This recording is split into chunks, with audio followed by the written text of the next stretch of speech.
الحمدللہ وکفا وسلام علی عبادہ الذین اصطفى اما بعد فاعوذ باللہ من الشیطان الرجیم بسم اللہ الرحمن الرحیم رب اشرح لی صدری ویسر لی امری واحلل عقدۃ من لسانی یفقہوا قولی واجعل لی وزیرا من اہلی اللہم فقہنا فی الدین رب زدنی علما اللہم انا نسألک علما نافعا رزقا طیبا وعملا متقبلا اللہم انفعنی بما علمتنی وعلمنی ما ینفعنی وزدنی علما اللہم ارنا الحق حقا وارزقنا اتباعہ وارنا الباطل باطلا وارزقنا اجتنابہ آمین ثم آمین۔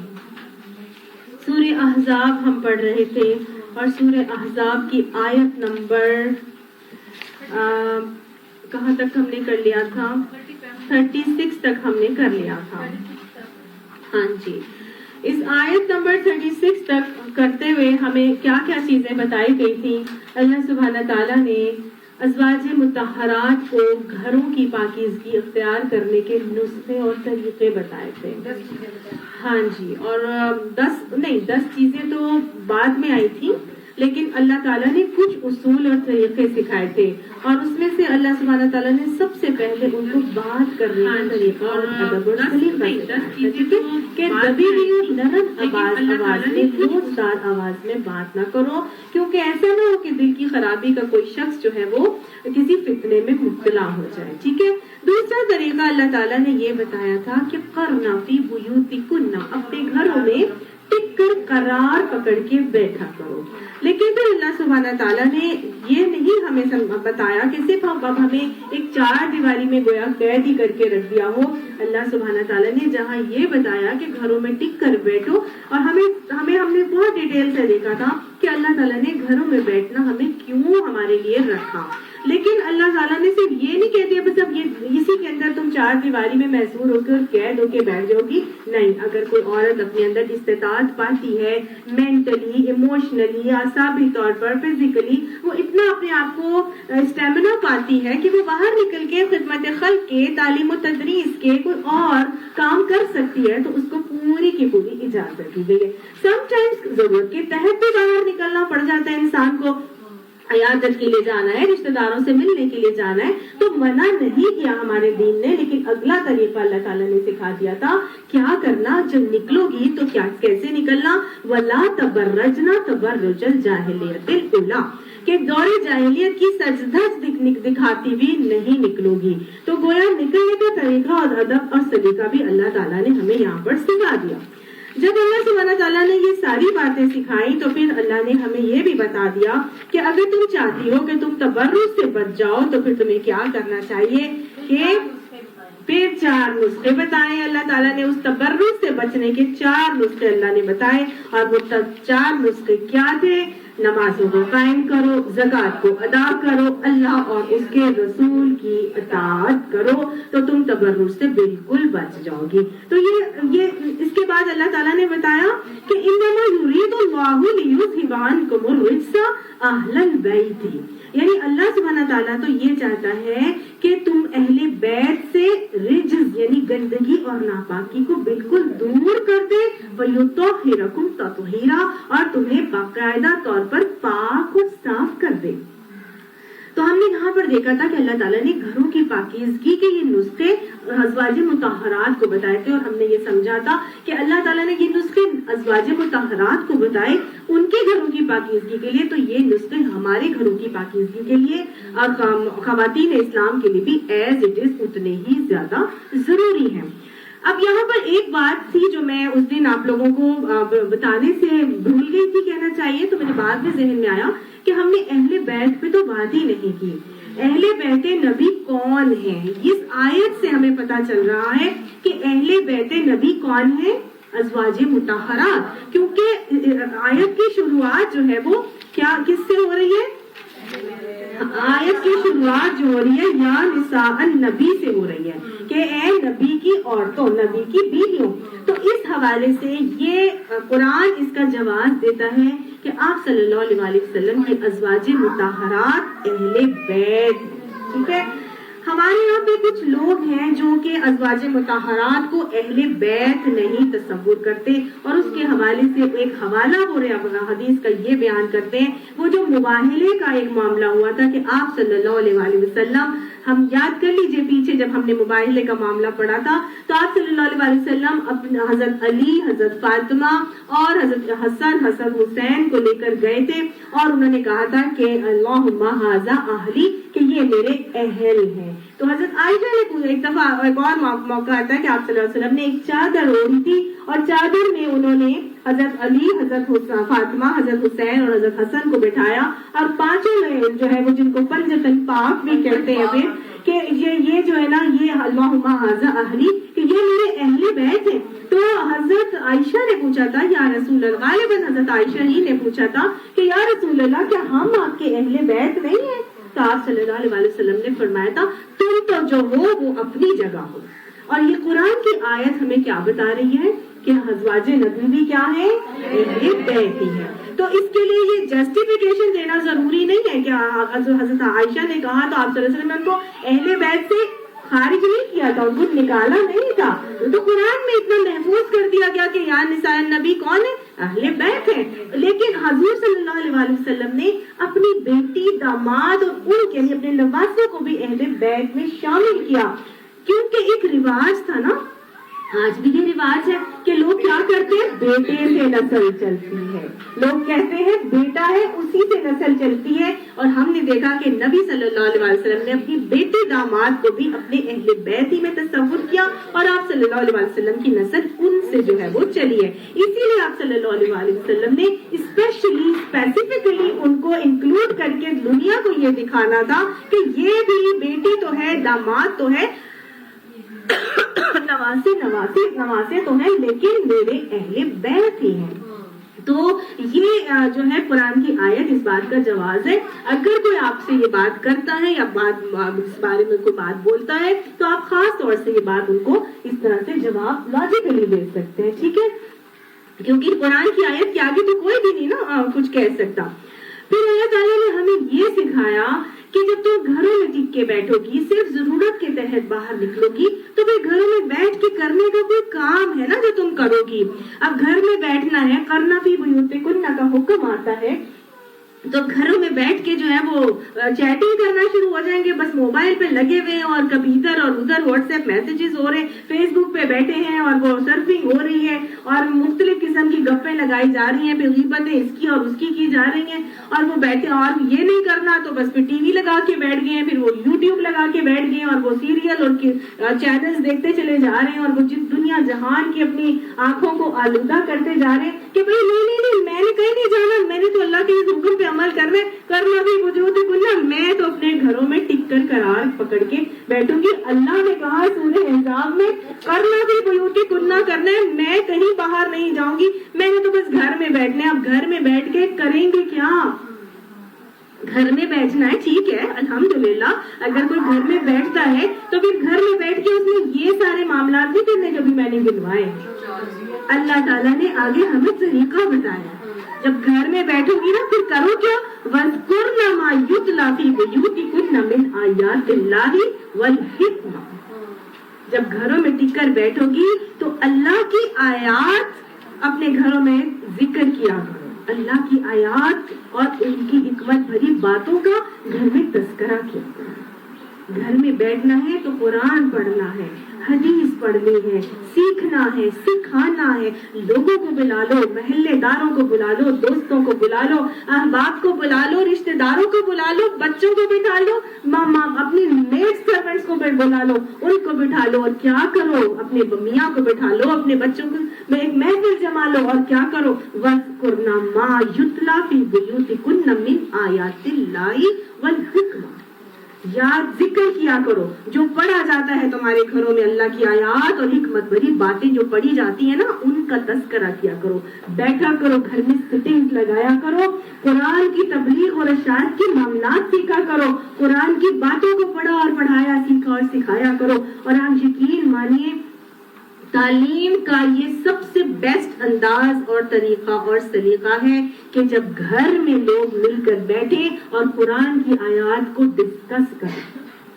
جب گھر کے بڑے بیٹھتے ہیں نا اور وہ ڈسکس کرتے ہیں تو بچوں کو عادت پڑتی ہے، اور اگر گھر کے بڑے نہیں بیٹھتے ہیں تو ڈسکشن نہیں ہوتی گھر میں، تو بچے تو پھر یہ جا اور وہ جا، اور اچھے اچھے نیک گھرانوں کے بچے بھی جو ہے نا وہ دین نہیں سیکھ پاتے. دین سیکھتے ہی اس طرح سے ہے جو اللہ نے طریقہ مجھے اور آپ کو بتا دیا. یہ ذمہ داری اللہ نے عورت کے کندھوں پر ڈال دی. اب میں اور آپ قرآن پڑھ کے جاتے ہیں، سیکھتے ہیں یہاں سے، تو ہمیں کیا کرنا ہے؟ ایک نہ ایک سیٹنگ بنانی ہے. روز نہیں کریں، کوئی نہیں کہتا روز کریں، جس دن سیکھ کر جاتے ہیں اسی دن یا اس کے اگلے دن ویکینڈ آ جاتا ہے، ایک نہ ایک کھانے کا ٹائم ایسا رکھ لیں کہ جس وقت آپ لوگ مل کر بیٹھیں اور جو سیکھ کر جاتے ہیں وہ وہاں پر ڈسکس کر لیا کریں. کوئی نہیں کہہ رہا، اور آپ کریں گے دوسرا کچھ اور کرے گا، تیسرا کچھ اور کرے گا. کوئی نہیں کہتا کہ آپ کو پورا کا پورا عالم ہونا ضروری ہے. قرآن لے کر بیٹھ جائیں، حدیث کی ایک کتاب اٹھا لیں، بس یہی پڑھ لیں، یہی کافی. صرف 2 حدیثیں پڑھ لیں اور آپس میں ڈسکس کر لیں تاکہ دین پتہ چلے، دین سیکھیں. آج ہماری اولادوں کو دین معلوم ہی نہیں ہے. آج ہماری 90% سے زیادہ، بلکہ ایک بچی اے لیول کی تھی، اس نے کہا 99% بچے جو اے لیول کرتے ہیں وہ ایتھیسٹ ہو جاتے ہیں، کیونکہ ان کو معلوم ہی نہیں ہے کہ ہمارے دین میں کیا ہے. اتنا پریشر ہے پڑھائیوں کا، اتنا زیادہ، بچوں کو سر کھجانے سے فرصت نہیں. ایک ٹیوشن پھر دوسری ٹیوشن پھر اسکول پھر دوسری ٹیوشن پھر ٹیسٹ پھر اسائنمنٹ پھر یہ پھر وہ پروجیکٹ، یہ سب کچھ چل رہا ہے. اور کیا ہوتا ہے؟ بچوں کو دین سے محرومی ہے، بچوں کو معلوم ہی نہیں ہے. بیسک سوال، یہ وہ ایج ہوتی ہے جب بچوں کے اندر کیوریوسٹی، انکیوزیٹیونیس بڑھتی چلی جاتی ہے. ان کو ہوتا ہے کہ مجھے اس سوال کا جواب ملے، مجھے اس سوال کا بھی جواب ملے. پیرنٹس کے پاس ٹائم نہیں، استادوں نے کچھ سکھانا نہیں، تو کہاں سے ان کو دین آئے گا؟ ہم نے اپنے بچوں کو دین خود سکھانا ہے. یہ میری آپ کی ذمہ داری ہے. اپنے بچوں کے ساتھ ویک میں کم سے کم ایک دن بیٹھا کریں اور ان کے ساتھ قرآن پاک کو ڈسکس کیا کریں، چاہے جتنا بھی کریں. قرآن سے ان کو جوڑنا بہت ضروری ہے. اور یاد رکھیے سورہ جو کہف ہے وہ کیوں ہمیں دجال کے فتنے سے بچائے گا؟ کیوں سورہ کہف کی آیات 10 آیات ہمیں دجال کے فتنے سے بچائیں گے؟ جو شروع کی سورہ کہف کی 8 آیات ہے نا، وہ اللہ تعالیٰ نے قرآن کے اوپر ہمیں بولا ہے. اس میں قرآن کی فضیلت ہمیں بتائی ہے. الحمدللہ الذی انزل علی عبدہ الکتاب ولم یجعل لہ عوجا. الحمدللہ، اللہ کا شکر ہے جس نے اپنے بندے پر یہ کتاب نازل کی اور اس میں کوئی ٹیڑھ نہیں رکھی. قیمن، یہ بالکل سیدھی ہے. سمجھ آئی؟ تو جو شخص اس کتاب سے جڑ جاتا ہے اس کی زندگی سے ٹیڑھ نکل جاتی ہے، اس کی زندگی میں خود بخود سادگی اور سیدھا پر آ جاتا ہے. تو اس قرآن سے جڑنا اور جوڑنا بہت ضروری ہے. میں نے، آپ نے، سب نے، یہ قرآن ہمیں فتنے سے بچائے گا.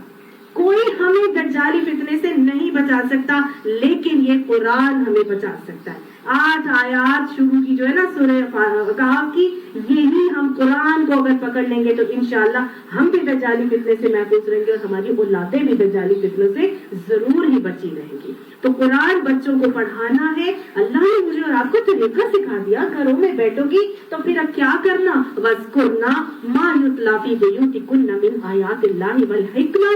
اللہ کے آیات جو قرآن پڑھی جاتا ہے اور حدیث جو ہے حکمت بھری باتیں وہ پڑھا کرو. ان اللہ کان لطیفا خبیرا، بے شک اللہ بہت باریک بین اور خبردار ہے. تمہارے ہر عمل کو دیکھ رہا. جو بھی کرو گے وہ ضائع نہیں جائے گا. اپنے بچوں تک اگر دین کو ٹرانسفر کرو گے تو وہ کبھی بھی ضائع نہیں ہوگا. انشاءاللہ وہ آگے پھل دکھا کے رہے گا. اور کیسا پھل دکھائے گا؟